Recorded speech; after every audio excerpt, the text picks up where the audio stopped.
ನಮಸ್ಕಾರ. Real star ವಿಶೇಷ ಕಾರ್ಯಕ್ರಮಕ್ಕೆ ಸ್ವಾಗತ. ನಾನು ದಿವ್ಯಶ್ರೀ. ಇವತ್ತಿನ ರಿಯಲ್ ಸ್ಟಾರ್ ಕಾರ್ಯಕ್ರಮದಲ್ಲಿ ನಿಮಗೆ ಪರಿಚಯ ಮಾಡಿಕೊಡ್ತಿರುವಂತಹ ಈ ವ್ಯಕ್ತಿ ಹಲವರ ಬದುಕಿನಲ್ಲಿ ಬೆಳಕನ್ನು ತಂದಂತಹ ಮಹಾನುಭಾವ, ಹಲವರ ಬದುಕಿನಲ್ಲಿ ಧನಾತ್ಮಕ ಬದಲಾವಣೆಯನ್ನ ತಂದಂತಹ ಮಹಾಪುರುಷ. ಹೌದು, ತಮ್ಮ 14ನೇ ವಯಸ್ಸಿನಲ್ಲಿ ಬಾಬಾನಿಂದ ಪ್ರೇರಣೆಗೊಂಡು ಆಧ್ಯಾತ್ಮಿಕ ಬದುಕನ್ನ ಆಯ್ಕೆ ಮಾಡಿಕೊಂಡು ಅವತ್ತಿನಿಂದ ಇವತ್ತಿನವರೆಗೂ ಕೂಡ ಆಧ್ಯಾತ್ಮಿಕ ಜೀವನವನ್ನ ನಡೆಸ್ತಾ ಅತ್ತ ಕಡೆಯೇ ಪ್ರಯಾಣವನ್ನ ಮಾಡ್ತಿದ್ದಾರೆ.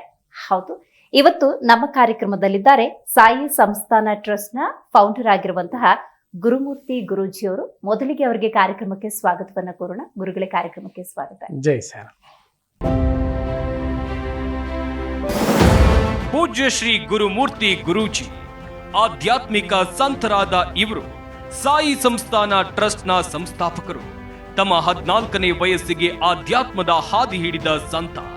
2003ರಲ್ಲಿ ಶ್ರೀ ಸಾಯಿ ದರ್ಶನಂ ಟ್ರಸ್ಟ್ ರಚನೆ, 2005ರಲ್ಲಿ ಸಾಯಿ ಮಂದಿರ ನಿರ್ಮಾಣ, 2008ರಿಂದ ನಿರಂತರ ಅನ್ನದಾಸೋಹ, ಬಡ ಮಕ್ಕಳ ವಿದ್ಯಾಭ್ಯಾಸಕ್ಕೆ ಸಹಾಯ.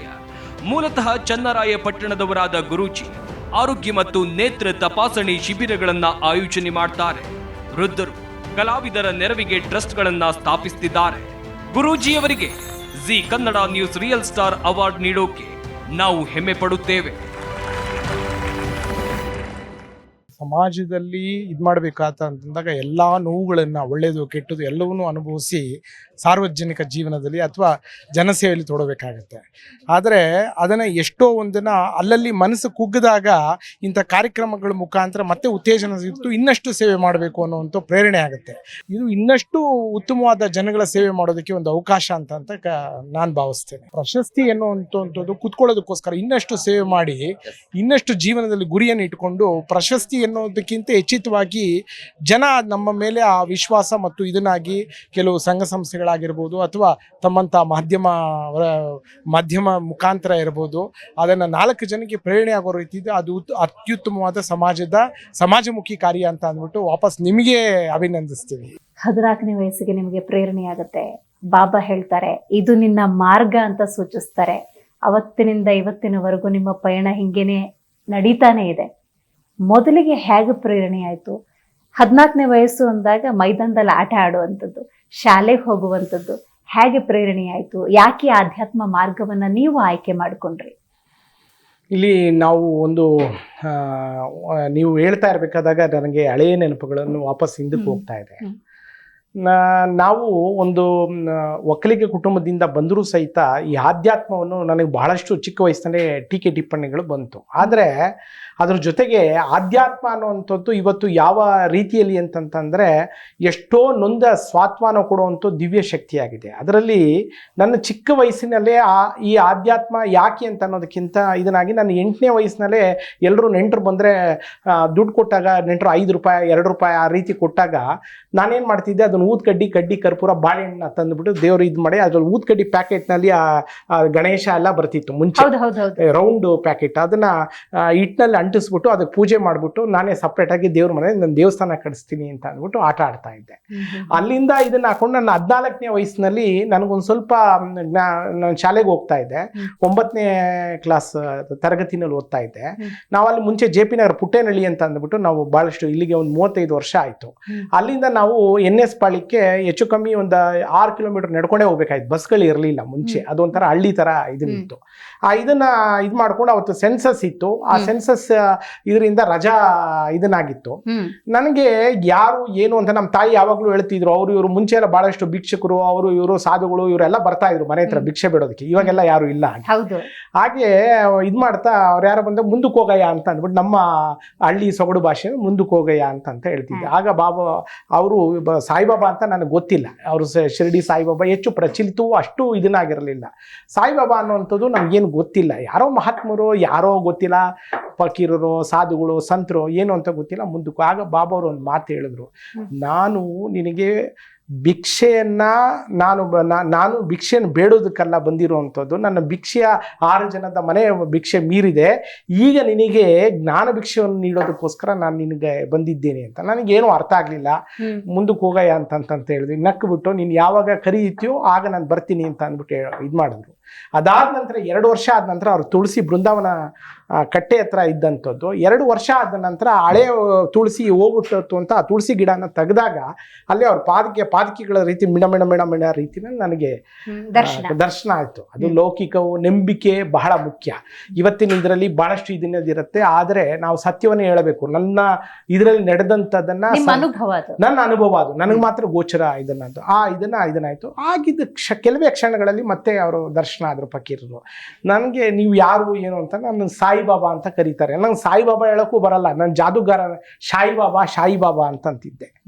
ನನಗೆ ಅದನ್ನು ಉಚ್ಚರಿಸೋದಕ್ಕೆ ಬರ್ತಿರ್ಲಿಲ್ಲ. ಇವ್ರು ಎಲ್ಲಿಂದ ಬಂದಿದ್ದಾರೆ ಏನು ಅನ್ನೋದು ಗೊತ್ತಿಲ್ಲ ನನಗೆ. ನಮ್ಮ ಕರ್ನಾಟಕ ಕೆಲವೊಂದು ಇದ್ಬಿಟ್ರೆ ಇನ್ನು ಆ ಕಡೆದು ಅಷ್ಟು ಎಲ್ಲೆಲ್ಲಿದೆ ಈಗಿನ ರೀತಿಯಲ್ಲಿ ಮೊಬೈಲ್ ಗೂಗಲ್ಲು ಮತ್ತೊಂದು ಏನು ಇರಲಿಲ್ವಲ್ಲ, ನಮ್ಗೇನು ಅದ್ರ ಬಗ್ಗೆ ಏನು ಗೊತ್ತಿಲ್ಲ.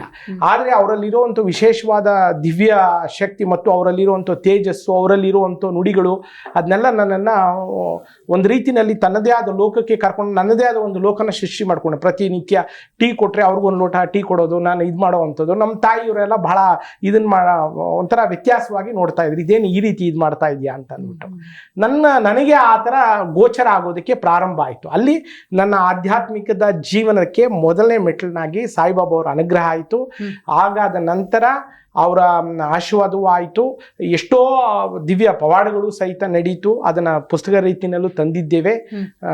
ಹೀಗೆ ನನ್ನ ಆಧ್ಯಾತ್ಮಿಕ ಪ್ರಾರಂಭ ಆಯಿತು. ಆಧ್ಯಾತ್ಮಿಕ ಜೀವನದ ಆಯ್ಕೆ ಅಂದ ಸಂದರ್ಭದಲ್ಲಿ ಈಗ ಒಂದು ಹಂತಕ್ಕೆ ಬಂದಾಗ ಅದನ್ನ ಸಮಾಜ ಸ್ವೀಕರಿಸುತ್ತೆ. ನಿಮ್ದು 14ನೇ ವಯಸ್ಸು, ಆಡಿ ಬೆಳೆಯೋ ವಯಸ್ಸು.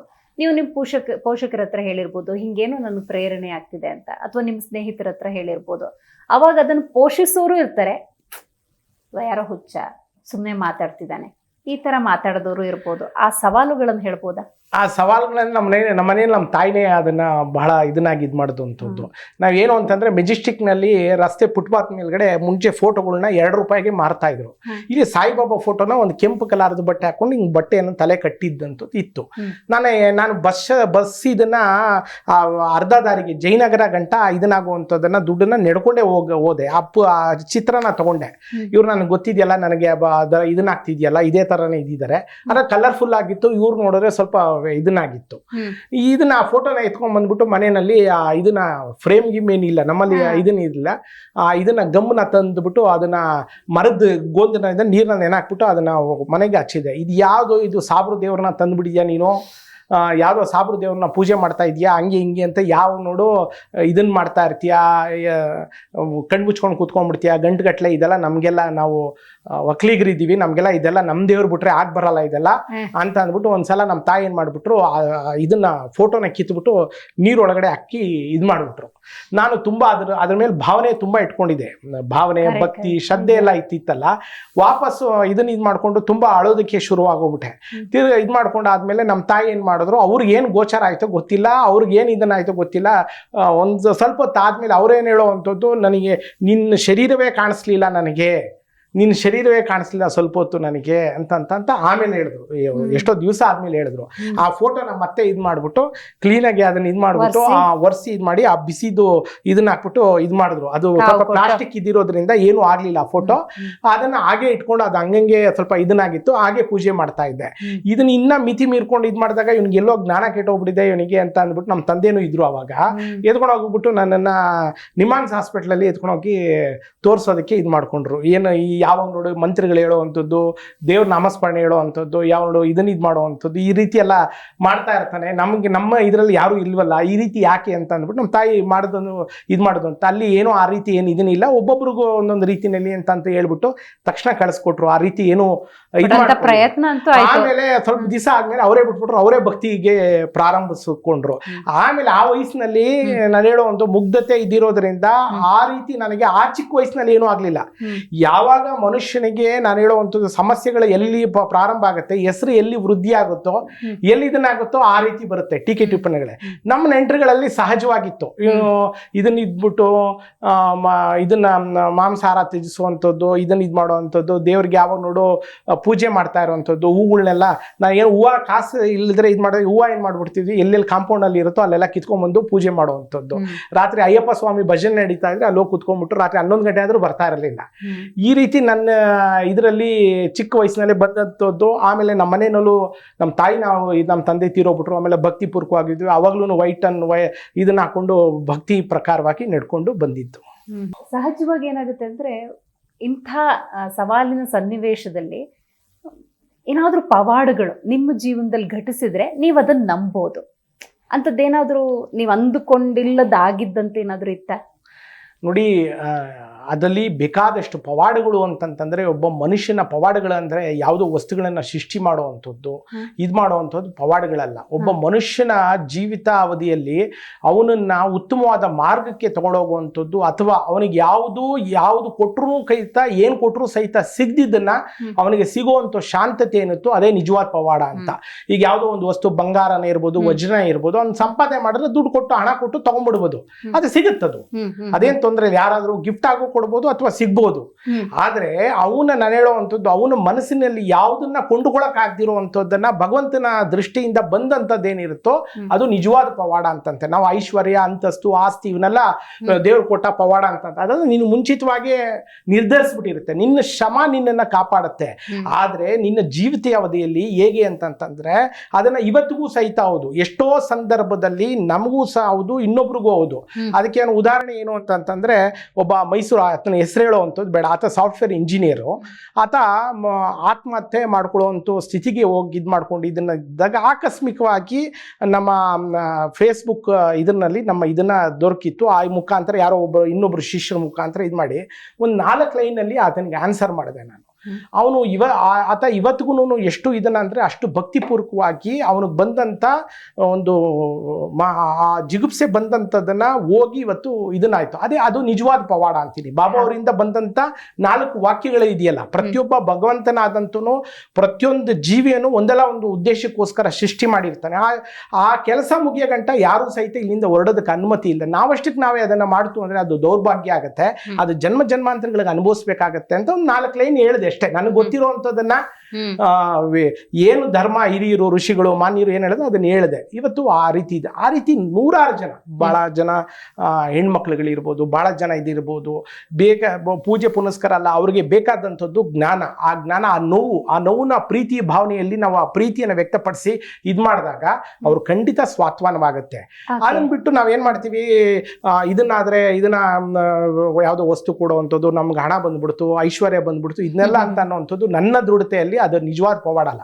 ಅದನ್ನ ಏನಂತ ಅನ್ಸುತ್ತೆ ಅಂದ್ರೆ, ಅದು ಒಂದು ಆ ಕ್ಷಣಕ್ಕೋಸ್ಕರ ಮನಸ್ಸನ್ನು ಬದಲಾವಣೆ ಮಾಡ್ಕೊಳ್ಳೋದಕ್ಕೆ, ಆಧ್ಯಾತ್ಮಿಕ ದೃಷ್ಟಿ ಹೋಗೋದಕ್ಕೆ ಒಂದು ದಾರಿ ಅಂತ ಹೇಳ್ಬೋದು. ನೀವಾಗ್ಲಿಂದ ಮಾತಾಡ್ಬೇಕಾದ್ರೆ ಅಂದ್ರೆ ನಿಮ್ಮ ಪೋಷಕರ ಭಾವನೆ, ನಿಮ್ಮಲ್ಲೂ ಆಂತರ್ಯದಲ್ಲಿ ಇದ್ದಂತ ಭಾವನೆ, ನೆಂಟರಿಷ್ಟರು ಹೇಳ್ದಾಗೆಲ್ಲ ಒಕ್ಕಲಿಗ ಸಮಾಜಕ್ಕೆ ನಾವು ಸೇರಿದವು, ಆ ಸಮುದಾಯದವರು, ನೀನ್ ನಡ್ಕೊಳ್ತಿರೋ ರೀತಿಗೂ ನಮ್ಮ ಸಮುದಾಯದ ಪದ್ಧತಿಗೂ ಬಹಳ ವ್ಯತ್ಯಾಸ ಇದೆ ಅಂತ ಹೇಳಿದಾಗ ನಿಮ್ಗೆ ಯಾವತ್ತಾದ್ರೂ ಅನ್ಸುತ್ತೆ ಇದು ನನ್ನ ಪೂರ್ವ ಜನ್ಮದ ಸುಕೃತ ಇರ್ಬೋದು, ಆ ಪುಣ್ಯದ ಫಲ ನನಗೆ ಇವತ್ತು ಹಿಂಗೆ ನಡೆಸ್ತಾ ಇದೆ ಅಂತ ಅನ್ಸಿದ್ದಿದ್ಯಾ? ನನಗೆ ಜಾತಿ ಪದ್ಧತಿಯೇ ನನಗೆ ಇಟ್ಕೊಂಡೇ ಇಲ್ಲ, ಇವತ್ತಿಗೂ ಇಟ್ಕೊಂಡಿಲ್ಲ. ಕಾರಣ ಏನಕ್ಕೆ ಅಂತಂದ್ರೆ, ಆಧ್ಯಾತ್ಮಿಕ ದೃಷ್ಟಿಯಲ್ಲಿ ಯಾವುದೋ ಒಬ್ಬ ಒಂದು ರಾಜಕೀಯ ನಾಯಕ ಇರ್ಬೋದು, ಅಥವಾ ಗುರುಗಳಿರ್ಬೋದು, ಅಥವಾ ಮಹಾತ್ಮರು ಇರ್ಬೋದು, ಪ್ರಕೃತಿ ಇರ್ಬೋದು, ಇವೆಲ್ಲ ಜಾತಿ, ನೀರು, ಜಲ, ಇದನ್ನೆಲ್ಲ ಜಾತಿ ಏನಾದ್ರು ಇದು ಮಾಡ್ತು ಅಂತಂದ್ರೆ ನಮ್ಗೆ ಯಾವ ಪ್ರಕೃತಿಯಿಂದನೂ ಉಪಯೋಗ ಆಗಲ್ಲ, ಯಾವ ರಾಜಕಾರಣಿಯಿಂದನೂ ಉಪಯೋಗ ಆಗಲ್ಲ, ಯಾವ ಗುರುಗಳಿಂದನೂ ಉಪಯೋಗ ಆಗಲ್ಲ. ಅದರಿಂದ ನನಗೆ ಎಕ್ಸಾಂಪಲ್, ನನ್ನ SLC ಸರ್ಟಿಫಿಕೇಟ್ ನಲ್ಲಿ ನಮ್ಮ ತಂದೆಯವರು ಇಟ್ಟಿರೋದು ಗುರುಮೂರ್ತಿ ಗೌಡ ಅಂತ ಇಟ್ಟಿದ್ದಾರೆ. ನಾನು ಆ ಗೌಡನ ತೆಗೆದುಬಿಟ್ಟಿದ್ದೀನಿ. ಬರೀ ಪಾಸ್ಪೋರ್ಟ್ ನಲ್ಲಿ ಮಾತ್ರ ಇದೆ, ಪಾಸ್ಪೋರ್ಟ್ ನಲ್ಲಿ ಮಾತ್ರ ಇದೆ, ಇನ್ ಬೇರೆ ಎಲ್ಲೂ ಇಲ್ಲ. ಯಾಕಂತಂದ್ರೆ ಜಾತಿ ಮುಖ್ಯ ಅಲ್ಲ, ಎಲ್ಲಾ ಜನಾಂಗದ ವರ್ಗದಿಂದ ನಾವು ಬೆಳೆದಿರ್ತೀವಿ, ಸಹಾಯ ಪಡ್ಕೊಂಡಿರ್ತೀವಿ, ಸಹಾಯ ಮಾಡಿರ್ತೀವಿ, ಸಹಾಯ ಪಡ್ಕೊಂಡಿರ್ತೀವಿ. ನಾವು ಮಾನವೀಯತೆಯ ಮೊದಲನಾಗಿ ಇಟ್ಕೊಳ್ಬೇಕೇ ಹೊರತು ಅದು ನಾವು ಒಂದು ಹಿಂದೆಯಿಂದ ಬಂದಂತ ಒಂದು ನಮ್ಮ ಸಮುದಾಯ ಇದರಲ್ಲಿ ಕಸುಬು ಅಂತ ಅನ್ಬೋದು. ಬಡಿಗ ಆಗಿರ್ಬೋದು, ಮಡಿವಾಳ ಆಗಿರ್ಬೋದು, ಒಕ್ಕಲಿಗನಾಗಿರ್ಬೋದು, ಬ್ರಾಹ್ಮಣನಾಗಿರ್ಬೋದು, ಮತ್ತಿತರ ಇನ್ನೊಂದು ಅವರು ಒಂದು ಸಮುದಾಯ ಹೊರತು ಅದಕ್ಕೆ ಜಾತಿ ಅನ್ನುವಂಥ ಪದ್ಧತಿಯನ್ನ ನಾವು ಇದನ್ನ ಮಾಡಿಕೊಂಡು ನಮ್ಮ ಸ್ವಾರ್ಥಕ್ಕೆ ಬಳಸುವಂಥದ್ದು ಉತ್ತಮ ಅಲ್ಲ ಅಂತ ನನ್ನ ಅಭಿಪ್ರಾಯ. ಆದ್ರಿಂದ ನನಗೆ ಬಹಳಷ್ಟು ಕುಟುಂಬಗಳಲ್ಲಿ ವಿರೋಧ ಬಂತು. ನಾನು ಯಾವುದನ್ನು ಲೆಕ್ಕಕ್ಕೆ ಇಟ್ಕೊಂಡಿಲ್ಲ, ನನಗೆ ಅದರ ಅವಶ್ಯಕತೆಯೂ ಇಲ್ಲ. ನನಗೆ ಬೇಕಾಗಿರುವಂಥದ್ದು ಮಾನವ ಸೇವೆಯೇ ಮಹಾದೇವನ ಸೇವೆ ಅಂತ ಇರುವಂಥದ್ದು. ಖಂಡಿತ. ಅಧ್ಯಯನ ಅಂತ ಏನಾದ್ರು ಆರಂಭ ಮಾಡಿದ್ರ? ಈ ಆಧ್ಯಾತ್ಮಿಕ ಜರ್ನಿ ಅನ್ನೋ ಸ್ಟಾರ್ಟ್ ಆಯ್ತು, ಮೊದಲ ಹೆಜ್ಜೆಯನ್ನಿಟ್ರಿ, ಹಂತ ಹಂತವಾಗಿ ಅಧ್ಯಯನನ ಪ್ರಯಾಣ. ಅದಕ್ಕೆ ನನಗೆ ಬಾಬಾ ಅವ್ರು ನಾನು ಹೇಳ್ತಿದ್ದು 1995 ಬಾಬಾ ಅವರ ದರ್ಶನ ಆದ ನಂತರ 97ರಲ್ಲಿ ನಿನಗೆ ಗುರುವಿನ ಸ್ಥೂಲ ಗುರುವಿನ ಯಾವಾಗ ಇವರು ಶಿರಡಿ ಸಾಯಿಬಾಬಾ ಅಂತ ತಿಳಿತೋ, ನಮಗೆ ಬುದ್ಧಿ ಯಾವಾಗ ವೈ ವಾಟ್ ವೆನ್ ದೆನ್ ಅಂತ ಯಾವಾಗ ಬರುತ್ತೋ ಆವಾಗ ಯಾವುದೇ ದಿವ್ಯ ಶಕ್ತಿಗಳು ನಮಗೆ ಇದನ್ನ ಹಾಕ್ಕೊಳ್ಳಲ್ಲ. ಯಾವಾಗ ವೈ ವಾಟ್ ವೆನ್ ದೆನ್ ಅಂತ ಪ್ರಶ್ನೆಗಳು ಬರುತ್ತೆ ನೋಡಿ, ಪ್ರಶ್ನೆಗಳು ಉತ್ಪತ್ತಿ ಆದಾಗ ಅಲೌಕಿಕವಾದ ಶಕ್ತಿ ಯಾವುದು ನಮಗೆ ಮನಸ್ಸಿಗೆ ಮತ್ತು ಕೈಗೆ ಸಿಗದಿರುವಂಥದ್ದು. ಆವಾಗ ನಾನು ಬಾಬಾ ಅವರಲ್ಲಿ ಇದು ಮಾಡಿದಾಗ ಬಾಬಾ ಅವರು ನೀನು ತ್ರಯಂಬಕ ಅಂದರೆ ಬಾಬಾಜಿಯವರು ಇದನ್ನಿದ್ದಾರೆ, ನಿನಗೆ ದಾರಿ ತೋರಿಸುತ್ತೆ ಅಂತ. ಅದಾದ ನಂತರ ಕೆಲವೊಂದು ಘಟನೆ ಪೂರ್ವಕವಾಗಿ ಇದು ಬಹಳಷ್ಟು ದುಡ್ದಿರೋದ್ರಿಂದ ನನಗೆ ಕನಕಪುರ ಒಂದು ಇದರಲ್ಲಿ ದಳವಾಯಿ ಕೂಡಳ್ಳಿ ಅಂತ ಅಂದ್ಬಿಟ್ಟು ಹೆಬ್ಬೆಟ್ರಾಯನ ಗುಹೆ ಅಂತ ಅಂದ್ಬಿಟ್ಟು ಅಲ್ಲಿ ಒಂದು ಇದಿದೆ, ಶಿವಾಲ್ದಪ್ಪ ಇದನ್ನ ಬೆಟ್ಟ ಅಂತ ಒಂದು ಇದನ್ನಿದೆ, ಬಸವನ ಬೆಟ್ಟ ಅಂತ ಅಂದ್ಬಿಟ್ಟು ಅಲ್ಲಿ ನನಗೆ ನಮ್ಮ ಮಹಾ ಅವತಾರ ಬಾಬಾಜಿಯವರು ಒಂದು ಶಿವಲಿಂಗದ ಪೂಜೆಗೆ ಬರ್ತಾರೆ. ಅವರು ಸಾವಿರಾರು ವರ್ಷಗಳು 1396 ವರ್ಷಗಳ ಕಾಲ ಆಗಿದೆ ಅಂತ ಅನ್ನುವಂಥದ್ದು ಒಂದು ಪ್ರತೀತಿ ಇದೆ. ಇವತ್ತಿಗೂ ಸಹಿತ ಹಿಮಾಲಯದಲ್ಲಿ ಈಗ ಮೊನ್ನೆಯೂ ಸಹಿತ ನಾನು ಆವಾಗಲೇ 1 ವರ್ಷದ 10 ತಿಂಗಳು ನಾನು ಅವರಲ್ಲಿ ಅಧ್ಯಯನ ಮಾಡಿದೆ. ಅವರ ಕೃಪಾ ಕಟಾಕ್ಷ ಹರಿದ್ವಾರದಿಂದ ಹಿಡಿದು ಬದ್ರಿನಾಥರಿಂದ ಹಿಡಿದು ಕೇದಾರ್ನಾಥರಿಂದ ಹಿಡಿದು ರಾಣಿಕೇತಿಂದ ಹಿಡಿದು ಹಿಮಾಲಯದ ಪೂರ್ತಿ ಸಂಚಾರ ಮಾಡಿದ್ವಿ. 1 ವರ್ಷ 10 ತಿಂಗಳು ಮಾಡಿದ್ವಿ. ಅದಾದ ನಂತರ ಈಗ ಒಂದು 4 ವರ್ಷದ ಹಿಂದೆ ನಮ್ಮ ಇನ್ನೊಬ್ಬ ಶಿಷ್ಯರ ಜೊತೆ ಒಡಗೂಡ್ಬಿಟ್ಟು ಒಂದು 6 ತಿಂಗಳ ಗಂಟು ಸಹಿತ ಅಲ್ಲೇ ಇದನ್ನು ಇದು ಮಾಡಿದ್ವಿ. ಆಗ ನನಗೆ ಗೋಚರ ಅಂತೂ ಅನುಭವ ಮತ್ತು ನಾವು ಪುಸ್ತಕವನ್ನು ಓದೋದ್ರಿಂದ ವೇದಾಂತವನ್ನು ಅಥವಾ ಇದನ್ನ ತಿಳ್ಕೊಳ್ಳೋದಕ್ಕೆ ಸಾಧ್ಯವಿಲ್ಲ. ನಾವು ಬಂದಂತ ಪುಸ್ತಕದಲ್ಲಿ ಮಸ್ತಕದಲ್ಲಿ ಇಟ್ಟುಕೊಂಡು ಅನುಭವಕ್ಕೆ ಬಂದಾಗ ಅನುಭವವನ್ನು ಜೀವಿತಾವಧಿಯಲ್ಲಿ ಹಾಕೊಂಡಾಗ ಮಾತ್ರ ಗೊತ್ತಾಗುವಂಥದ್ದು. ಕೆಲವೊಂದು ಅನುಭವಗಳು ಆ ಕ್ಷಣಿಕವಾಗಿರುತ್ತೆ, ಕೆಲವೊಂದು ಅನುಭವಗಳು ಹೋಗ್ತಾ ಹೋಗ್ತಾ ಗೊತ್ತಾಗುತ್ತೆ, ಕೆಲವೊಂದು ಅನುಭವಗಳು ಗೋಚರನೇ ಹಾಕ್ಕೊಳ್ಳಲ್ಲ. ಆ ಅನುಭವ ಸಿದ್ಧಾಂತ ಇದೆಯಲ್ಲ ಅದನ್ನು ಮನುಷ್ಯನ ಯಾವ ಮಟ್ಟದ ಗಂಟವು ಬೇಕಾದರೆ ಹೋಗೋದಕ್ಕೆ ಸಾಧ್ಯ. ಅದಕ್ಕೆ ಸಾಮಾನ್ಯ ವಿದ್ಯಾಭ್ಯಾಸ ಅವಶ್ಯಕತೆ ಇಲ್ಲ, ಬೇಸಿಕ್ ಓದೋದಕ್ಕೆ ಬೇಕೇ ಹೊರತು ನಮಗೆ ಜಗತ್ತಿನ ತಿಳ್ಕೊಳ್ಬೇಕು ಅಂತಂದಾಗ ನಮ್ಮ ಅನುಭವ ಸಿದ್ಧಾಂತ ಬಹಳ ಮುಖ್ಯ. ಅದರಿಂದ ನಾನು ಹೇಳೋ ಒಂದು ಗುರು ಕೃಪೆ, ಗುರುವಿನ ಮಹಾ ಅವತಾರ ಬಾಬಾಜಿಯವರ ಇದನ್ನ ಇದು ಮಾಡಿ ಒಂದು ಪುಸ್ತಕವೂ ಸಹಿತ ಬರೆದಿದ್ದೀನಿ, ತಮಗೂ ಕೊಟ್ಟಿದ್ದೀನಿ ಆ ಪುಸ್ತಕವನ್ನ. ಮಹಾ ಕ್ರಿಯಾ ಯೋಗ ಅಂತ ಅಂದ್ಬಿಟ್ಟು ಒಂದು ಪಾರ್ಟ್ 1, 2, 3 ಅಂತ ಬಂದಿದೆ. ನಾನು ಹಿಮಾಲಯದಲ್ಲಿ ಅಂತ ಅಂದ್ಬಿಟ್ಟು ಸುಮಾರು ಒಂದು 400 ಪುಟಗಳಾಗಿದೆ. ಇನ್ನೂ ಹೆಚ್ಚು ಕಮ್ಮಿ ಇನ್ನೂ ಒಂದು 300-350 ಪೇಜ್ಗಳಾಗುತ್ತೆ. ಅದರ ನಡೀತಾ ಇದೆ, ಅದನ್ನು ಬರವಣಿಗೆ ನಡೀತಾ ಇದೆ. ಸುಮಾರು ಇನ್ನೂ ಒಂದು 15 ಪುಸ್ತಕಗಳನ್ನ ಬರಿತಾ ಇದ್ವಿ. ಅದರಲ್ಲಿ ಹೇಗೆ ಹಗೋರಿಗಳು ಹೇಗೆ ಇದನ್ನ ಬಹಳ ವಿಶಿಷ್ಟವಾಗಿದೆ. ಇದರಿಂದ ಮಹಾ ಅವತಾರ ಬಾಬಾಜಿ ನೋಡಿ ನಮ್ಮ ಕನ್ನಡದ ಇಂಗ್ಲಿಷ್ನಲ್ಲಿ ಬಹಳಷ್ಟು ಇಂಟರ್ನ್ಯಾಷನಲ್ ಲೆವೆಲಲ್ಲಿ ತುಂಬಾ ಪುಸ್ತಕಗಳನ್ನ ಅಮೆಜಾನ್ ಇದೆಲ್ಲ ಖರೀದಿ ಮಾಡ್ಕೊಂಡಿದ್ದಾರೆ ಬೇರೆ ದೇಶದವರು. ನೋಡಿ ನಮ್ಮ ಇದಕ್ಕಿಂತ ಬೇರೆ ದೇಶದವರು ಬಹಳ ಇದ್ದಾರೆ. ಅದರಿಂದ ನಾವು ತಿಳಿಬೇಕು ನಮ್ಮ ಸಂಸ್ಕೃತಿ, ನಮ್ಮ ಇದು ಆಧ್ಯಾತ್ಮ, ನಮ್ಮಲ್ಲಿರುವಂಥ ಜ್ಞಾನ. ನೀವು ಅಮೆಜಾನ್ ಲೈಬ್ರರಿ ಅಂತ ಹೋಯ್ತು ಅಂದ್ರೆ ನಮ್ಮ ಎಲ್ಲಾ ಪುಸ್ತಕಗಳು, ನಮ್ಮ ಎಲ್ಲಾ ವೇದಗಳು ಅವರು ಇದರಲ್ಲಿ ಇದು ಮಾಡಿಕೊಂಡು ಅದನ್ನ ವಾಪಸ್ ನಮಗೆ ಅದನ್ನ ಮಾರಾಟ ಮಾಡ್ತಾ ಇದ್ದಾರೆ. ನಮ್ಮಲ್ಲಿರುವಂಥ ವೇದಗಳು ನಾವು ಅದನ್ನ ಕಣ್ಣಾಡಿಸ್ಬೇಕು. ಯಾವುದು 1800, 700ನೇ ಇಸ್ವಿ ಪುಸ್ತಕಗಳನ್ನ ಅದನ್ನ ಸ್ಕ್ಯಾನ್ ಮಾಡಿ ಇದು ಮಾಡಿ ಮಾಡುವಂಥದ್ದು ಇದನ್ನಾಗಿದೆ. ನಮ್ಮಲ್ಲಿ ಅದನ್ನು ಹುಟ್ಟಬೇಕು. ಒಂದು ಸ್ವಲ್ಪ ನನ್ನ ಇದನ್ನ ಪ್ರತಿ ದಿವಸದ ಅಭ್ಯಾಸ ಏನು ಅಂತಂದ್ರೆ ಪ್ರತಿ ದಿವಸ ನಾನು 80ರಿಂದ 90 ಪೇಜ್ ಪ್ರತಿ ದಿವಸ ಇವತ್ತಿಗೂ ಓದ್ತೀನಿ. ಅವತ್ತಿಂದ ಇವತ್ತಿಗೂ ಓದ್ತೀನಿ. ಅದರಲ್ಲಿ ಬೇಕಾದದ್ದನ್ನ ನಾನು ಓದಿ ಇದು ಮಾಡ್ಕೊಂಡು ಬೇಕಾದದ್ದನ್ನ ಮಸ್ತಕದಲ್ಲಿ ಇದು ಮಾಡ್ಕೊಂಡು ಜೀವನದಲ್ಲಿ ಅನುಭವಕ್ಕೆ ತಂದುಕೊಳ್ತೀನಿ. ಜೊತೆಗೆ ಇನ್ನೊಬ್ರಿಗೂ ಸಹಿತ ನಮ್ಮನ್ನ ಯಾರು ಅವ್ರು ಇಷ್ಟಪಟ್ಟು ಇದು ಮಾಡ್ತಾರೋ ಅವ್ರಿಗೆ ಆ ವಿಚಾರವನ್ನು ಹೇಳ್ತೀನಿ. ಜನರು ನೀವೇನೋ ತಿಳ್ಕೋಬೇಕು ಅಂತ ಗುರುಗಳ ಸಂಪರ್ಕಕ್ಕೆ ಪ್ರಯಾಣವನ್ನ ಮಾಡಿದ್ರಿ. ನಿಮ್ಮ ಸಂಪರ್ಕಕ್ಕೆ ಒಂದಷ್ಟು ಜನ ಬರ್ತಾರೆ. ಒಂದು ಸಂದರ್ಭದಲ್ಲಂತೂ ಇವತ್ತಿಗೂ ನಿರಂತರವಾಗಿ ನೋಡೋದಾದ್ರೆ ಕ್ರೌಡೇ ಕಂಟ್ರೋಲ್ ಮಾಡೋಕ್ಕಾಗಲ್ಲ. ಹಲವರು ಕಷ್ಟ ಇದೆ ಅಂತ ಹೇಳಿ ನಿಮ್ಮ ಹತ್ರ ಬರ್ತಾರೆ, ಪರಿಹಾರ ಕಂಡ್ಕೊಂಡು ಹೋಗ್ತಾರೆ. ಆ ಸನ್ನಿವೇಶಗಳನ್ನ ನೆನಪು ಮಾಡ್ಕೊಳ್ಬೋದಾ? ಅದು ಬಹಳಷ್ಟು ಸನ್ನಿವೇಶಗಳ ಇದನ್ನಿದೆ. ಆಧ್ಯಾತ್ಮಿಕದಲ್ಲಿ ಭಕ್ತಿ ಮಾರ್ಗ ಇರ್ಬೋದು, ಅಥವಾ ಧ್ಯಾನ ಮಾರ್ಗ ಇರ್ಬೋದು, ಅಥವಾ ನಾನು ಹೇಳ್ತಿರೋದು ಕ್ರಿಯಾ ಮಾರ್ಗ ಇರ್ಬೋದು, ಅಥವಾ ನೀವು ಅದನ್ನ ಹೇಗೆ ನಮ್ಮ ಅಂದ್ರೆ ಆ ಜ್ಞಾನಶಕ್ತಿಯಿಂದ ಸಮಸ್ಯೆಗಳಿಗೆ ಪರಿಹಾರ ಆಗಿರ್ಬೋದು. ಜ್ಯೋತಿಷ್ಯವನ್ನು ಹೊರತುಪಡಿಸಿ, ಜ್ಯೋತಿಷ್ಯವು ಇದನ್ನಾಗಿದ್ರು ಸಹಿತ ಆದ್ರೆ ಹೊರತುಪಡಿಸಿ, ಯಾಕಂತಂದ್ರೆ ಎಲ್ಲಾ ರೀತಿ ಸಮಾಜದಲ್ಲಿ ಎಲ್ಲಾ ವರ್ಗದ ಜನಸಾಮಾನ್ಯರಿಂದ ಹಿಡಿದು ಎಲ್ಲಾ ತರದ್ದು ಇದನ್ನು ಬರುವಂಥದ್ದಾಗಿರುತ್ತೆ. ನಮ್ಮ ದೃಷ್ಟಿ ಏನಿರುತ್ತೋ ಅವರೆಲ್ಲ ಜನಸಾಮಾನ್ಯರು ಅಂತಾನೆ ನಾನು ಗುರ್ತಿಡಿತೀನಿ. ನನಗೆ ಇವರು ಇದೇ ಜನಾಂಗದವರು, ಅಥವಾ ಇವರು ಇಂಥ ಆಫೀಸರು, ಇಂಥ ಬಡವರು, ಇಂಥ ಸಾಹುಕಾರರು ಅನ್ನುವಂಥದ್ದು ಇಲ್ಲ. ನೀವು ಎಲ್ಲಿ ಬೇಕಾದ್ರೂ ನಮ್ಮ ಮಂದಿರಗಳಲ್ಲಿ ಎಲ್ಲಿ ಬೇಕಾದ್ರೂ ನಮ್ಮನ್ನ ನೇರವಾಗಿ ಯಾರು ಬೇಕಾದ್ರೂ ಭೇಟಿ ಹಾಕೊಳ್ಳುವಂಥ ಹೇಳುವಂಥದ್ದನ್ನ ಆಯಾ ನಾವು ಹಿರಿ ಸೇವೆ ಇರ್ಬೋದು, ನಮ್ದೆಲ್ಲ ಸುಮಾರು ಹೆಚ್ಚು ಕಮ್ಮಿ ಈಗ ಆಲ್ರೆಡಿ 8 ಆಶ್ರಮಗಳಿದೆ. ಎಲ್ಲ ಕಡೆನೂ ಅನ್ನದಾನ, ಕೆಲವೊಂದು ಸಾರ್ವಜನಿಕ ಸಾಮಾಜಿಕ ಕಾರ್ಯಗಳು, ಆಧ್ಯಾತ್ಮಿಕ ಚಟುವಟಿಕೆಗಳು ಎಲ್ಲ ಕಡೆ ಇದಿರುತ್ತೆ. ಆ ಸಂದರ್ಭದಲ್ಲಿ ಎಲ್ಲ ಕಡೆಯೂ ಎಲ್ಲರೂ ಸಮಾನತೆಯಾಗಿ ನಾವು ನೋಡ್ಕೊಳ್ತೀವಿ, ಎಲ್ಲರ ಜೊತೆನೂ ಸೇರ್ತೀವಿ, ಎಲ್ಲರ ಜೊತೆನೂ ಪ್ರತಿಯೊಬ್ಬರಿಗೂ ಸಹಿತ ಉತ್ತರವನ್ನು ಕೊಡ್ತೀವಿ. ರಾಜಕೀಯ ನಾಯಕರು ನಿರಂತರವಾಗಿ ನಿಮ್ ಸಂಪರ್ಕದಲ್ಲಿ ಇರ್ತಾರೆ, ಅವ್ರು ಏನೇ ಪರಿಹಾರ ಬೇಕು ಅಂದ್ರೆ ನಿಮ್ ಹತ್ರ ಬರ್ತಾರೆ, ಅದನ್ನ ನೆನಪು ಮಾಡಿ. ಖಂಡಿತ. ನೋಡಿ, ನಾನು ಹೇಳ್ತಿರೋದು ಅನ್ನಂ ಭವತಿಂ ಸರ್ವ ಸಮಾನಂ ಅಂತಂತಾರೆ. ಅಂತಂದ್ರೆ ಅನ್ನ ಅನ್ನುವಂಥದ್ದು, ಹಸುವು ಅನ್ನುವಂಥದ್ದು ಸಾಹುಕಾರನಿಗೆ, ಬಡವನಿಗೆ, ಶ್ರೀಮಂತನಿಗೆ, ಅಂದ್ರೆ ಪ್ರಾಣಿ ಪಕ್ಷಿ ಎಲ್ಲರಿಗೂ ಸಮಾನವಾಗಿರುತ್ತೆ. ಹಾಗೆ ಗುರು ಅನ್ನುವಂಥದ್ದನ್ನ ಯಾರಾದ್ರೂ ಗುರು ಅಂತ ಅಂದ್ಬಿಟ್ಟು ನಮ್ಮನ್ನ ಸ್ವೀಕರಣೆ ಮಾಡಿದಾಗ ಅವ್ರ ನಂಬಿಕೆ ಇದ್ದಂಥವ್ರಿಗೆ ನಮ್ಮ ದೃಷ್ಟಿನಲ್ಲಿ ರಾಜಕಾರಣಿಗಳು ಅಥವಾ ನಾನು ಹೇಳೋ ಒಂದು ಜನಸಾಮಾನ್ಯರು ಅನ್ನುವಂಥ ಭೇದಗಳನ್ನ ಯಾವುದೂ ಇಲ್ಲ. ನನ್ನ ದೃಷ್ಟಿನಲ್ಲಿ ಒಂದೇ. ಅವರು ನಾನು ಹೇಳೋವಂಥದ್ದು ಅಧಿಕಾರ ಇದನ್ನ ಇದು ಮಾಡಿಕೊಂಡು ಸಮುದಾಯ ಇದನ್ನ ಸಮಾಜ ಇದನ್ನ ಇಂಥದ್ದು ಅಂತ ನಮ್ಮ ದೃಷ್ಟಿನಲ್ಲಿ ಏನು ಕಾಣಿಸಲ್ಲ. ನನ್ನ ದೃಷ್ಟಿನಲ್ಲಿ ಎಲ್ಲ ಒಂದೇ. ನಾವ್ ಎಲ್ಗೂ ಸಹಿತ ಇದನ್ನ ನಮ್ಮಲ್ಲಿಗೆ ಬಂದಂತ ಇದನ್ನ ನಾವು ಜನಸಾಮಾನ್ಯವಾಗಿ ಇದು ಮಾಡ್ತೀವಿ. ಅವ್ರ ಸಮಯ ಕಮ್ಮಿ ಇರೋದ್ರಿಂದ ಅದರಿಂದ ಸಾರ್ವಜನಿಕ ಕೆಲಸ ಮಾಡೋದಕ್ಕೋಸ್ಕರ ಬಹಳ ಬೇಗನೆ ಕಳಿಸ್ಕೊಡ್ತೀವಿ ಅಷ್ಟೇ ಹೊರತು ಆ ರೀತಿ ನನಗೆ ಅವರು ಇದು ಮಾಡ್ಕೊಂಡ್ರು ಇವರು ಇದನ್ನ ಅಂತ ಅಂದ್ಬಿಟ್ಟು ಅವ್ರನ್ನ ಇಟ್ಕೊಂಡು ಮಾರ್ಕೆಟಿಂಗ್ ಮಾಡ್ಕೊಳ್ಳುವಂತ ಇದನ್ನ ಏನು ಅವಶ್ಯಕತೆ ಇಲ್ಲ. ಅದರಿಂದ ನಾವೇನು ಜನಸಾಮಾನ್ಯರು ಎಲ್ಲರೂ ಒಂದೇ. ಅವರು ಸಹಜವಾಗಿ ಅವರಿಗೆ ಭಕ್ತಿ ಮಾರ್ಗದಲ್ಲಿ ಏನಿದ್ದನ್ನಿರುತ್ತೋ ಒಳ್ಳೇದನ್ನ ಮಾಡಿಸ್ಬೇಕು. ಆದಷ್ಟು ನಾವು ಪ್ರಯತ್ನ ಪಡ್ತೀವಿ. ಅದು ಇನ್ನು ಅವ್ರವ್ರ ಮನಸ್ಸಿನ ಇದಕ್ಕೆ ಸಂಬಂಧಪಟ್ಟಿದೆ. ಇದ್ರ ನಡುವೆ ಇಷ್ಟು ತನಕ ನಿಮ್ ಹತ್ರ ಮಾತಾಡ್ತಿರ್ಬೇಕಾದ್ರೆ ಸದುದ್ದೇಶ ಜಾಸ್ತಿ ಕಾಣ್ತಾ ಇತ್ತು, ಧನಾತ್ಮಕ ಚಿಂತನೆ ಅನ್ನೋದಿತ್ತು, ಆಧ್ಯಾತ್ಮಿಕ ಮಾರ್ಗ ಯಾಕೆ ಬೇಕು ಅನ್ನೋದು ನಿಮ್ ಹತ್ರ ಮಾತಾಡ್ಬೇಕಾದ್ರೆ ಗೊತ್ತಾಗ್ತಿತ್ತು. ಆದ್ರೆ ನೋಡೋರು ಒಂದೇ ತರ ಇರಲ್ಲ, ಟೀಕೆ ಟಿಪ್ಪಣಿಗಳನ್ನ ಬೇಕಾದ ರೀತಿ ಮಾಡ್ತಾರೆ. ಅವಾಗ ನೀವು ಅದನ್ನ ಹೆಂಗ್ ಸ್ವೀಕರಿಸ್ತಿದ್ರಿ, ಏನ್ ಅನ್ಕೋತಾ ಇದ್ರಿ? ನೋಡಿ, ಪ್ರಾರಂಭದಲ್ಲಿ ಈ ಟೀಕೆ ಟಿಪ್ಪಣಿಗಳ ಬಗ್ಗೆ ಬಹಳಷ್ಟು ಇದನ್ನಾಗೋಗ್ಬಿಡ್ತಿತ್ತು. ಒಂದು ಏನಾರ ಇಲ್ಲಂದ್ರೆ 1-2 ಗಂಟೆ 3 ಗಂಟೆ ಅದನ್ನೇ ಚಿಂತನೆ ಆಗೋಗ್ಬಿಡ್ತಿತ್ತು. ಆಗ ನನ್ನ ಆಧ್ಯಾತ್ಮಿಕ ದೃಷ್ಟಿ ಮತ್ತು ನನ್ನ ಅನುಭವ ದೃಷ್ಟಿ ಮತ್ತು ನನ್ನ ವಿಚಾರಶೀಲಿಗಳದ್ದೇನಾಗುತ್ತೆ, ಸಮಾಜಮುಖಿಯನ್ನು ಬರಬೇಕಾದಾಗ ನೀವು ಯಾರೇ ಮಹಾತ್ಮರು, ಸಾಧಕರು, ಯೋಗಿಗಳು, ಋಷಿಗಳು, ತಪಸ್ವಿಗಳು, ಎಲ್ಲರೂ ಸಮಾಜವಾದಿಗಳು ಅಥವಾ ಎಲ್ಲರಿಗೂ ಟೀಕೆ ಟಿಪ್ಪಣಿ ಒಂದು ಸಮಾಜದಲ್ಲಿ ಒಂದು ವರ್ಗ ಇದ್ದಿರಬೇಕಾದಾಗ ಅದ್ರಲ್ಲಿ ಒಳ್ಳೇದು ಕೆಟ್ಟದ್ದು ನಮ್ಮ ಮನಸ್ಸಿನಲ್ಲೇ ಎಷ್ಟೋ ಇದು ಇರುತ್ತೆ. ಆಗಿದ್ಮೇಲೆ ಸಮಾಜದಲ್ಲಿ ಎಲ್ಲ ಥರ ಇರ್ತಾರೆ. ಅದನ್ನು ನಾವು ಹೀಗೆ ಆಗಿ ಅಂತ ಹೇಳೋದಕ್ಕಿಂತ ಮುಂಚಿತವಾಗಿ ನಾವು ಉತ್ತಮರ ಹತ್ರ ಅಂದರೆ ನಮಗಿಂತ ಮೇಲ್ಗಡೆ 10 ಪಟ್ಟು ತಿಳುವಳಿಕೆ ತಿಳಿದಂಥ ಇದನ್ನ ಅಂಥವರಿಂದ ಏನಾದರೂ ಬೈದ್ರೆ ನಾವೇನೋ ತಪ್ಪು ಮಾಡಿದ್ದೀವಿ ಅಂತ ಅರ್ಥ. ಅದನ್ನ ಬಿಟ್ಟು ಸಾಮಾನ್ಯವಾದ ಜ್ಞಾನವೇ ಅವರಿಗೆ ಸಹಜವಾಗಿರಲ್ಲ. ಟೀಕೆ ಟಿಪ್ಪಣಿ ಮಾಡೋವಂಥವ್ರಿಗೆ ಸಾಮಾನ್ಯ ಅವ್ರಿಗೆ ಏನು ಗೊತ್ತಿರಲ್ಲ, ವಿವೇಕವೇ ಗೊತ್ತಿರಲ್ಲ. ಅವರಿಂದ ನಾವು ಸಮಾಜಕ್ಕೆ ನಾವೇನಂತಾನೆ ನಮ್ಮ ಇದರಲ್ಲಿ ಮಂದಿರದಲ್ಲಿ ಇದನ್ನ ಇದು ಮಾಡ್ತಾ ನಾವು ತುಂಬಾ ಬಂದಿದ್ದೀವಿ, ಕ್ಯೂನಲ್ಲಿ ಬಿಡೋಕ್ಕಾಗ್ತದೆ ಇಷ್ಟು ಇದನ್ನ ಅಂತಾರೆ. ಅದಕ್ಕೆ ಏನ್ ಮಾಡಿ ಅಂತ ನಮ್ಮ ಶಿಷ್ಯವರ್ಗದವರಿಗೆ ವಾಲಂಟಿಯರ್ಸ್ಗೆ ಏನು ಹೇಳ್ತೀವಿ, ನೀವೇ ನಿಂತ್ಕೊಂಡ್ಬಿಡಿ, ನೀವೇ ಕ್ಯೂ ಕಂಟ್ರೋಲ್ ಮಾಡಿಬಿಡಿ, ನಾವು ಒಂದು ಸ್ವಲ್ಪ ಹೊತ್ತು ನಿಂತ್ಕೊಂಡ್ಬಿಡ್ತೀವಿ, ನೀವೇ ಮಾಡಿ ಸ್ವತಃ ಅಂತ ಹೇಳಿದ್ವಿ. ನೀವು ಅನ್ನ ಬಡಿದ್ರೆ ನೀವೇ ಮಾಡಿ ಅಂತ ಗೊತ್ತಾಗತ್ತೆ ಅವ್ರಿಗೆ.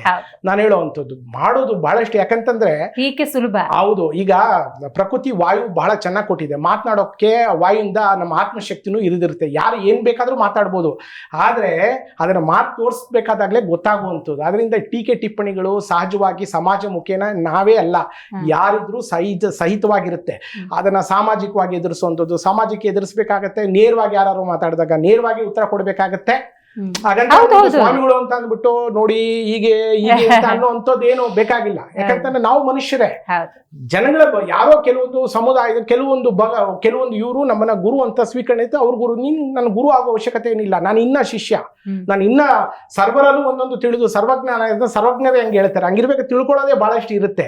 ಅದರಿಂದ ಅದಕ್ಕೆ ಯಾವುದೇ ವೇಷಭೂಷಣಗಳು ಮತ್ತೊಂದು ಏನು ಬೇಕಾಗಿಲ್ಲ. ಆತ್ಮಚಿಂತನೆ, ನಮ್ಮ ಆತ್ಮಚಿಂತನೆ ಸರಿಯಾಗಿತ್ತು ಅಂದ್ರೆ ಪ್ರತಿಯೊಂದು ಸಹಿತ ಆ ಟೀಕೆ ಟಿಪ್ಪಣಿಗಳೇ ನಮ್ಮ ಕೆಲಸದ ಮುಖಾಂತರ ಉತ್ತರವನ್ನು ಕೊಡುತ್ತೆ. ನಾವು ನಮ್ಮ ಕೆಲಸಗಳನ್ನು ಮಾಡಿ, ಎಷ್ಟೋ ಜನ ಟೀಕೆ ಟಿಪ್ಪಣಿ ಮಾಡುವಂತವ್ರು ತುಂಬಾ ಆತ್ಮೀಯರಾಗಿದ್ದಾರೆ, ತುಂಬಾ ಆತ್ಮೀಯರಾಗಿದ್ದವರು ಟೀಕೆ ಟಿಪ್ಪಣಿಗಳು ಮಾಡ್ತಾರೆ. ಈ ಸಹಜವಾಗಿ ಕಾನೂನು ಪ್ರಕಾರ ಕೆಲವೊಂದು ಕಾನೂನು ಪ್ರಕಾರನೇ ಎದುರಿಸಬೇಕಾಗತ್ತೆ, ಕೆಲವೊಂದು ಸಾಮಾಜಿಕವಾಗಿ ಎದುರಿಸಬೇಕಾಗತ್ತೆ, ಕೆಲವೊಂದು ಮೌಖಿಕವಾಗಿ ಮುಂದುಗಡೆಯಾಗಿ ಇದು ಮಾಡ್ಬೇಕಾಗತ್ತೆ. ಇನ್ನು ಕೆಲವು ಬಹಳ ಬುದ್ಧಿವಂತಿಕೆಯಿಂದ ಇದು ಮಾಡ್ತಾರೆ, ಬುದ್ಧಿವಂತಿಕೆಯಿಂದ ಮಾಡ್ತಾರೆ. ಇನ್ನು ಕೆಲವರು ಹಿಂದ್ಗಡೆಯಿಂದ ಮಾಡ್ತಾರೆ, ಹಿಂದ್ಗಡೆಯಿಂದ ಮಾಡೋರು ಭಗವಂತ ನೋಡ್ಕೊಳ್ತಾನೆ ಅಂತ ಅನ್ಕೊಳ್ಬೇಕು. ಅದರಿಂದ ಈ ಸಹಜ, ಯಾಕಂದ್ರೆ ಸಮಾಜದಲ್ಲಿ ಅತ್ಯುತ್ತಮವಾಗಿ ಬೆಳೀತಾ ಇರ್ಬೇಕಾದಾಗ ಈ ತರ 108 ಇದನ್ನು ಬಂದೇ ಬರುತ್ತೆ. ನಮ್ಮ ಆತ್ಮ ನಮಗೆ ಶುದ್ಧತ್ವತೆಯಲ್ಲಿ ಕಂಡು ನಮ್ಮ ಆತ್ಮ ನಮ್ಗೆ ಒಪ್ಪುವ ರೀತಿಯಲ್ಲಿ ನಮಗಿದನಾದರೆ ಸಾಕು. ಅವ್ರು ಟೀಕೆ ಟಿಪ್ಪಣಿಗಳು ಕಟ್ಕೊಂಡು ನನಗೇನು ಅವಶ್ಯಕತೆ ಏನಿಲ್ಲ. ನಿಮ್ಮ ಸೇವಾ ಕಾರ್ಯಗಳಲ್ಲಿ ಈ ಗುರಿಯನ್ನು ನಾನು ಇಟ್ಕೊಂಡಿದ್ದೀನಿ, ಇದನ್ನ ನಾನು ತಲುಪಬೇಕು ಅಂತದ್ದು ಏನಾದರೂ ಇಚ್ಛೆ ಇಟ್ಕೊಂಡಿದ್ದೀನಿ? ಖಂಡಿತ ಇದೆ. ನನಗೆ ಒಂದು ಬಹಳಷ್ಟು ಇದನ್ನ ಇದು ಮಾಡ್ಕೊಂಡು ಇವಾಗ ಹೆಚ್ಚು 7 ಮಂದಿರಗಳನ್ನ ನಾವು ಮಾಡಿದ್ದೀವಿ. ಹಾಸನ, ಚಿತ್ರದುರ್ಗ, ಬೆಂಗಳೂರಿನಲ್ಲಿ 2, ಆಮೇಲೆ ಶ್ರೀರಂಗಪಟ್ಟಣ, ಮೈಸೂರು ಹೈವೇನಲ್ಲಿ ಒಂದನ್ನ ಪ್ರಾರಂಭಿಸ್ತಾ ಇದೆ. ಹೊಳೆನರಸೀಪುರ, ರಾಮನಾಥಪುರ, ಶ್ರೀನಿವಾಸಪುರ, ಇದನ್ನ 18 ಕ್ಷೇತ್ರಗಳನ್ನು ನನಗೊಂದು ಇದನ್ನಿದ್ದು. ನನಗೆ ಎಷ್ಟೋ ಜನ ಪ್ರಶ್ನೆ ಇದನ್ನ ಇದು ಮಾಡೋ, ನೀವು ಇದನ್ನ ಮಾಡೋ ಬದಲು ಒಂದು ಹಾಸ್ಪಿಟ್ಲ್ ಕಟ್ಬೋದಲ್ಲ. ಎಲ್ಲದಕ್ಕೂ ಎಲ್ಲ ಕಡೆನೂ ಹಾಸ್ಪಿಟ್ಲಿಗೆ ಒಂದೊಂದು ಚಿಕ್ಕ ಇದು ಮಾಡಿ, ಸರ್ಕಾರಿ ಹಾಸ್ಪಿಟ್ಲಲ್ಲಿ ಕೊಟ್ಟಂಥದ್ದು. ಈಗ ನಮ್ಮ ವರ್ಲ್ಡ್ ಬ್ಯಾಂಕ್ನಲ್ಲೇ ಬೇಕಾದಷ್ಟು ಹಣನ ವೈದ್ಯಕೀಯ ಕೊಟ್ಟಿದೆ, ಬೇಕಾದಷ್ಟು ಅನುಕೂಲ, ಅದನ್ನೇ ಯೂಸ್ ಮಾಡ್ಕೊಳ್ತಾ ಇಲ್ಲ. ನಮ್ಮಲ್ಲಿ ಆಗಿರುವಂಥದ್ದನ್ನೇ ಆಗಲಿ. ಇಲ್ದಿದ್ದು ಏನು ಅಂತಂತಂದರೆ ಎಲ್ಲ ಹಾಸ್ಪಿಟ್ಲ್ಗಳಿಂದ, ಎಲ್ಲ ಶಾಲೆಗಳಿಂದ ಆಗುವಂಥದ್ದಲ್ಲ, ಅದನ್ನು ಬೇಸ್ ಲೆವೆಲಿಂದ ಬರುವಂಥದ್ದು, ಅದನ್ನು ಮಾಡುವಂಥದ್ದನ್ನು ಸ್ಟಾರ್ಟ್ ಮಾಡಿದ್ದೀವಿ. ಅದನ್ನು ಸಹಿತ ಮಾಡ್ತಿದ್ವಿ, ಅದ್ರ ಜೊತೆಗೆ ಮಾಡ್ತಾ ಇದೆ. ಆದರೆ ಕೆಲವ್ರಿಗೆ ಆಧ್ಯಾತ್ಮಿಕ ಶಾಂತಿ ಅನ್ನುವಂಥದ್ದು ಯಾವ ಕಾಯಿಲೆಯಿಂದನೂ ಯಾವ ಔಷಧಿಯಿಂದನೂ ಸರಿ ಹೋಗುವಂಥದ್ದು ಬಹಳ ಜನ ನೋಡಿದ್ದೀನಿ. ಅವರಿಗೆ ಒಂದು 10 ನಿಮಿಷ ಭಗವಂತನ ಮುಂದ್ಗಡೆ ಕೂತ್ರೆ ಅದೇ ಸಮಾಧಾನ. ಹೌದು, ಈಗ ನನಗೂ ಅಷ್ಟೇ. ಒಬ್ಬೊಬ್ರಿಗೆ ಒಂದು ಸಮಾಜದಲ್ಲಿ ಎಲ್ಲರೂ ಒಂದೇ ತರ ಮಾಡ್ತು ಅಂದ್ರೆ ಅದಕ್ಕೆ ಬೆಲೆ ಇರಲ್ಲ. ಅದರಲ್ಲಿ ಡಾಕ್ಟ್ರು ಇರಬೇಕು, ಇಂಜಿನಿಯರ್ಸು ಇರಬೇಕು, ಮಡಿವಾಳರು ಇರಬೇಕು, ಪೊಲೀಸ್ನವರು ಇರಬೇಕು, ಲಾಯರು ಇರಬೇಕು, ಈಗ ಎಲ್ಲರೂ ಇರಬೇಕು. ಎಲ್ಲರೂ ಒಂದೇ ಇದು ಮಾಡ್ಕೊಂಡ್ರೆ ಆಗ್ತದೆ. ನನಗೆ ಬಂದಂತ ಪ್ರೇರಣೆ, ನನಗೆ ಬಂದಂತ ಒಂದು ದಿವ್ಯ ಇದು, ನನಗೆ ಬಂದಂತ ಮನಸ್ಸಿನ ಒಂದು ಏಕಾಗ್ರತೆ ಇದನ್ನಾಗಿದೆ. ಅದರಿಂದ ನನ್ನ ಉದ್ದೇಶ ಏನು ಅಂತಂದ್ರೆ 18 ದಿವ್ಯ ಕ್ಷೇತ್ರಗಳನ್ನು ಮಾಡಿ ಅದ್ರ ಮುಖಾಂತರ ಸಾಮಾಜಿಕ, ಶೈಕ್ಷಣಿಕ, ಆಧ್ಯಾತ್ಮಿಕ ಎಲ್ಲ ಉಚಿತವಾಗಿ ನೀಡಬೇಕು ಅನ್ನುವಂಥದ್ದು ಇದಿದೆ. ಆ ಪ್ರಯತ್ನದಲ್ಲಿದೆ. ಆ ಪ್ರಯತ್ನದಲ್ಲಿ ಬಹಳಷ್ಟು ಜನ ಬಹಳಷ್ಟು ಹಾಕಿ ಎಳಿತಾ ಇರ್ತಾರೆ. ನಾವು ಸಹಿತ ನುಗ್ಗಿ ಹೋಗ್ತಾ ಇದೆ. ಬಾಬಾ ಅವ್ರ ಕೃಪೆ, ಮಹಾವತಾರ ಬಾಬಾಜಿ ಅವ್ರ ಕೃಪೆ, ಗುರಿ ಮುಟ್ಟುತ್ತೀನಿ ಅನ್ನೋ ಅಂತ ಒಂದು ಛಲ ಇದ್ದೇ ಇರುತ್ತೆ. ಪ್ರಯತ್ನ ದೇವ್ರ ಮೇಲೆ ನಾವು ಕೆಲಸವನ್ನೇ ಮಾಡದೆ ದೇವ್ರ ಹೆಸರನ್ನ ಹೇಳ್ಬಿಟ್ಟು ಸುಮ್ಮನೆ ಕೂತ್ಕೊಂಡ್ರೆ ದೇವ್ರ ಆಶೀರ್ವಾದ ಮಾಡಲ್ಲ. ದೇವ್ರ ಆಶೀರ್ವಾದ ಇಲ್ಲದೆ ನಾವು ಏನ್ ಕೆಲಸ ಮಾಡಿದ್ರು ಆಗಲ್ಲ. ಎರಡನ್ನೂ ಸಮವಾಗಿ ಇಟ್ಕೊಂಡು ಹೋಗ್ತಾ ಇದೀವಿ, ಬಾಬಾ ಅವ್ರ ಕೃಪೆ. ಖಂಡಿತ. ಇವತ್ತಿನ ಕಾರ್ಯಕ್ರಮದಲ್ಲಿ ಭಾಗಿಯಾಗಿ ಆಧ್ಯಾತ್ಮ ಅನ್ನೋದು ಯಾಕೆ ಬೇಕು ಒಬ್ಬ ಮನುಷ್ಯನಿಗೆ, ಆ ಜರ್ನಿಯಲ್ಲಿದ್ರೆ ನಾವು ಯಾವ ರೀತಿ ಧನಾತ್ಮಕ ಫಲಗಳನ್ನ ಅನುಭವಿಸಬಹುದು ಅನ್ನೋದನ್ನ ತಿಳಿಸ್ಕೊಟ್ಟಿದ್ದಕ್ಕಾಗಿ ಧನ್ಯವಾದಗಳು. ಜೈ ಸಾಯಿರಾಮ್. ನೋಡಿದ್ರದ ವೀಕ್ಷಕರೇ, ಇವತ್ತಿನ ನಮ್ಮ ಕಾರ್ಯಕ್ರಮದಲ್ಲಿ ಗುರುಮೂರ್ತಿ ಗುರೂಜಿ ಅವರು ಭಾಗಿಯಾಗಿದ್ರು. ಭಗವಂತ ಅಥವಾ ಗುರುವಿನ ಪ್ರೇರಣೆ ಇದ್ದ ಸಂದರ್ಭದಲ್ಲಿ ಪ್ರಯತ್ನಗಳಿಲ್ಲ ಅಂದ್ರೆ ಫಲ ಅನ್ನೋದಿಲ್ಲ, ಪ್ರಯತ್ನ ಇತ್ತು ಗುರುವಿನ ಪ್ರೇರಣೆ ಅನ್ನೋದಿಲ್ಲ ಅಂತ ಹೇಳಿದ್ರೆ ಅದು ಕೂಡ ಫಲಿಸೋದಿಲ್ಲ. ಗುರುವಿನ ಆಶೀರ್ವಾದವೂ ಬೇಕು, ಪ್ರಯತ್ನವೂ ಮನುಷ್ಯ ರೂಪಕ ರೀತಿಯಲ್ಲಿ ಖಂಡಿತವಾಗ್ಲೂ ಇರಬೇಕು. ಆಗ ಖಂಡಿತವಾಗ್ಲೂ ಒಂದು ಸೂಕ್ತ ರೀತಿಯ ಫಲವನ್ನು ಅನುಭವಿಸೋದಕ್ಕೆ ಸಾಧ್ಯ ಅನ್ನುವುದನ್ನು ಹೇಳ್ತಿದ್ರು. ಅದಕ್ಕೆಲ್ಲ ಏಕೈಕ ಮಾರ್ಗ ಅಂದ್ರೆ ಆಧ್ಯಾತ್ಮಿಕ ಮಾರ್ಗ ಅನ್ನುವಂಥ ಸ್ಪಷ್ಟ ಸಂದೇಶವನ್ನ ರವಾನೆ ಮಾಡಿದ್ದಾರೆ. ಅತ್ಯದ್ಭುತವಾದಂತಹ ಗುರಿಯನ್ನು ಇಟ್ಕೊಂಡಿದ್ದಾರೆ. ಆದಷ್ಟು ಬೇಗ ಅದು ಸಾಕಾರಗೊಳ್ಳಿ ಅಂತ ಹೇಳ್ತಾ ಇವತ್ತಿನ ಕಾರ್ಯಕ್ರಮವನ್ನು ಮುಗಿಸೋಣ. ನೋಡ್ತಾ ಇರಿ ಜೀ ಕನ್ನಡ ನ್ಯೂಸ್, ಸತ್ಯವೇ ಸುದ್ದಿಯ ಜೀವಾಳ.